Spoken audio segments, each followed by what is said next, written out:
பிரார்த்தனை செய்வோம். பரமண்டலங்களில் இருக்கிற எங்கள் பிதாவே, உம்முடைய நாமம் பரிசுத்தப்படுவதாக. உம்முடைய சத்தியம் எங்களுக்கு பரிசையும் கேடகமுமாய் இருக்கிறது. கர்த்தாவே, உம்முடைய சத்திய வேத வசனங்கள், உம்முடைய சத்தியமாகிய வார்த்தைகள், வேத வசனங்கள், பைபிளின் வார்த்தைகள் எல்லாம் எங்களுக்கு பாதுகாப்பாய் இருக்கிறது. எல்லாவித பொல்லாத தீங்குக்கும் எங்களை காப்பாற்றுகிற பாதுகாப்பு கவசமாய் இருக்கிறது. உம்முடைய பாதுகாப்பு உம்முடைய வார்த்தைகளில் எங்களுக்கு இருக்கிறது. நன்றி சுவாமி.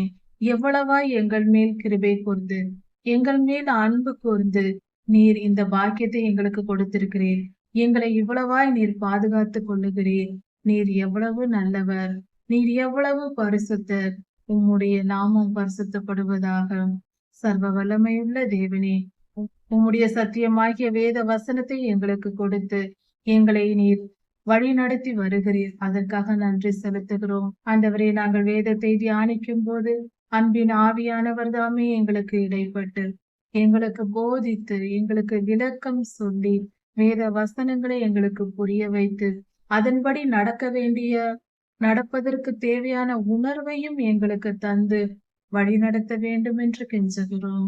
கர்த்தாவே, எங்கள் மேல் கிருபையாயிரும். அன்பின் ஆவியானவர் எங்களை ஆளுகை செய்ய வேண்டும். எங்கள் ஒவ்வொருவர் மேலும் இன்று முதல், இந்த நேரம் முதல் முழுமையாய் ஆளுகை செய்ய வேண்டும். எல்லா நேரங்களிலும் ஒவ்வொரு நொடி பொழுதும் எங்களை ஆளுகை செய்ய வேண்டிக் கொள்கிறோம். அன்பின் ஆவியானவர் எங்களை ஆளுகை செய்யும் போது எங்கள் துர்க்குணங்கள் எல்லாம் நீங்கி நாங்கள் சத்திய வேத வசனத்தின்படி அதை கற்றறிந்து உணர்வடைந்து நாங்கள் வாழ விரும்புவோம், வாழ்வோம். அதற்கு உம்முடைய ஆவியானவரை எங்களுக்கு தந்தரலும். உம்மையன்றி எங்களுக்கு வேறு கதி இல்லை என்பதை நினைத்தரலும். நாங்கள் எங்கே போவோம்? எப்படி எங்களை சுத்திகரித்துக் கொள்வோம்? வழி நடத்த எங்களுக்கு யாரை தேடுவோம்? சர்வ சிருஷ்டிகரே, எங்களை சிருஷ்டித்தவரே, நாங்கள் வாழும் பூமியை எங்களுக்கு கொடுத்தவரே, அண்ட சராசரங்களையும் சிருஷ்டித்தவரே, எல்லாம் உம்முடையதப்பா. உம்முடையவர்களே நாங்களும். எங்கள் மேல் கிருபை கூர்ந்து எங்களை ஆளுகை செய்யும். ஆவியானவராய் எங்களை வந்து ஆளுகை செய்யும். எங்களை வழி நடத்தும். உம்மை போல பரிசுத்தமாய் எங்களை மாற்றும். சத்தியத்தில் நடக்க கற்றுத்தாரும்.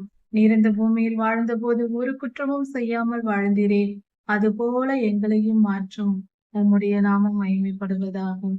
ராஜாதி ராஜா இயேசுவின் நாமத்தினால் பிதாவே, ஆமீன். மாரநாதா.